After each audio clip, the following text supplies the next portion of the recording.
성도 여러분 안녕하세요. 4월 3일 월요일입니다. 이 주간은 고난주간이죠.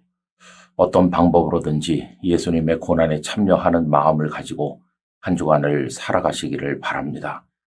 또 영락교회는 고난주간 특별 새벽기도회를 모이고 있는데 여러분 힘들지만 시간을 내서 주님의 고난에 참여하는 작은 정성으로 새벽마다 함께 해주시기를 바라겠고 또 가능하면 예배당에 오셔서 함께 기도하면서 우리 주님께로 나아가기를 간절히 원합니다. 오늘 우리가 읽을 말씀은 사무엘상 18장, 19장, 20장이고 그 중에서 묵상하실 말씀은 20장 17절이 되겠습니다. 다윗에 대한 요나단의 사랑이 그를 다시 맹세하게 하였으니 이는 자기 생명을 사랑함같이 그를 사랑함이었더라. 아멘. 잘 아시는 것처럼 이스라엘 백성들은 골리앗을 이기고 돌아올 때 사울은 천천히요 다윗은 만만이라고 하였습니다. 그때부터 사울은 다윗을 경계하기 시작을 했고 왕의 자리를 두고 다투는 경쟁자처럼 여기게 되었습니다. 딸 미갈을 그에게 주어서 다윗을 사위로 삼음으로써 그를 자기 수하에 두려고 시도하기도 했지만 백성들의 다윗에 대한 열망이 더 커지는 것을 보고 급기야는 죽이기로 결심합니다.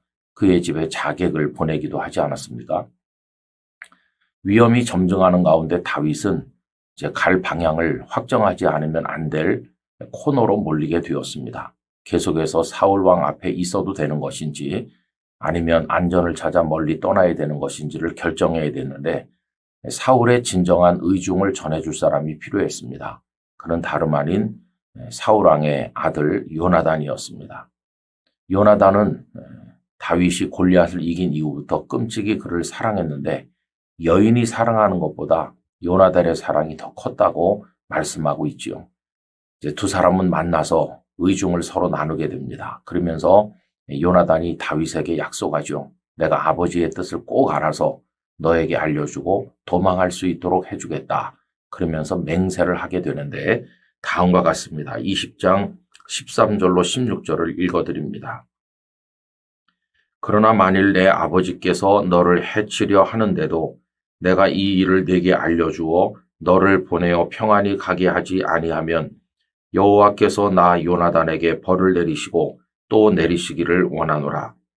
여호와께서 내 아버지와 함께 하신 것 같이 너와 함께 하시기를 원하노니 너는 내가 사는 날 동안에 여호와의 인자하심을 내게 베풀어서 나를 죽지 않게 할 뿐 아니라 여호와께서 너 다윗의 대적들을 지면에서 다 끊어버리신 때에도 너는 네 인자함을 내 집에서 영원히 끊어버리지 말라 하고 이에 요나단이 다윗의 집과 언약하기를 여호와께서는 다윗의 대적들을 치실지어다 하니라. 아멘.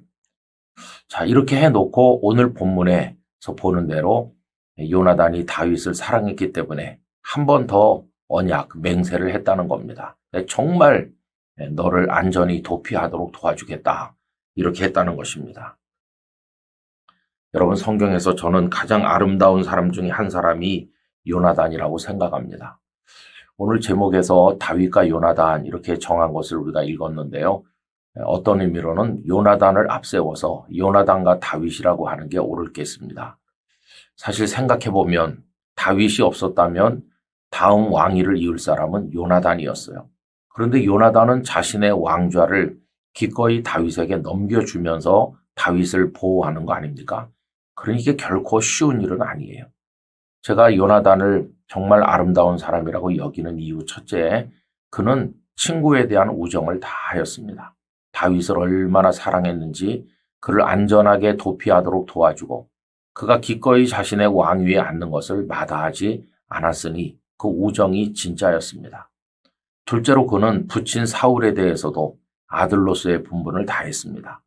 끝까지 아버지 곁을 지키면서 길보아 산에서 블레셋과 전투하다가 아버지 곁에서 같이 죽음으로써 아들이 해야 될 본분을 마지막까지 다한 효성스러운 아들이었다고 하겠습니다. 그리고 또 무엇보다 빼놓을 수 없는 세 번째 이야기는요. 그는 하나님 앞에서도 반듯했다는 것입니다. 여러분 그가 아버지의 뜻에 반해서 다윗을 도피시키려고 결심했던 이유 다윗에게 왕좌가 돌아가는 것을 기꺼이 받아들일 수 있었던 이유가 뭡니까? 그것은 오직 한 가지, 하나님께서 그렇게 하신다는 것입니다. 하나님의 뜻이 그것임을 알았을 때 그는 기꺼이 받아들였고 하나님 앞에서 믿음의 대의를 잃어버리지 않은 것을 볼 수 있습니다. 여러분, 오늘 참 세상은 사람이 많은 곳이면서도 마음을 나눌 사람은 아주 적은 삭막한 세상이죠. 우리도 요나단과 다윗과 같은 이런 사랑의 관계가 좀 있어야 됩니다. 그래서 하나님의 뜻을 따라 사랑하고 아껴주고 권면해주고 축복해주고 위로하면서 이 세상을 이겨나가야만 될 것입니다. 하나님께서 때로 우리에게 다윗 같은 마음, 때로는 요나단 같은 마음을 주시기로 하고 함께하여 끝까지 살아갈 수 있기를 간절히 원합니다. 이런 사랑을 받은 다윗은 나중에 어떻게 갚았나요? 요나단의 아들 무비보셋을 끝까지 아들처럼 돌봄으로써 친구가 베푼 그 우정에 보답한 것을 볼 수 있습니다. 이 영상을 함께하는 모든 분들에게 다윗이라면 요나단을 붙여주시고 요나단이라면 다윗을 붙여주시는 하나님의 축복이 함께 하시기를 간절히 기원합니다. 아버지 하나님, 고난주간이 시작이 되었습니다. 오늘 그 첫날 다윗과 요나단 사이의 사랑의 우정을 생각하면서 얼마나 요나단이 진실한 사랑으로 다윗을 배려했는가를 읽었습니다. 그는 친구에 대해서나 부친에 대해서나 하나님께 대하여 반듯하게 자신의 본분을 다하는 사람이었습니다. 자신은 죽고 다윗을 왕위에 올리듯이 우리에게는 예수님께서 그와 같은 은혜를 베푸셔서 예수님 당신께서 죽으시고 우리를 복되게 하셨습니다. 이 고난주간을 지나는 동안 주님의 은혜를 깊이 생각하게 하시고 저희 또한 삭막한 세상에서 선한 사람들과 함께 진정한 사랑을 나누며 하나님의 뜻을 이루어 나가도록 인도하여 주시옵소서. 한 주간 내내 우리 성도들의 삶을 지켜주시기를 원하옵고 영광의 구주 예수님을 바라보며 살아가는 거룩한 한 주간이 되도록 은혜 주실 줄로 믿사옵고 예수 그리스도의 이름으로 기도하옵나이다. 아멘.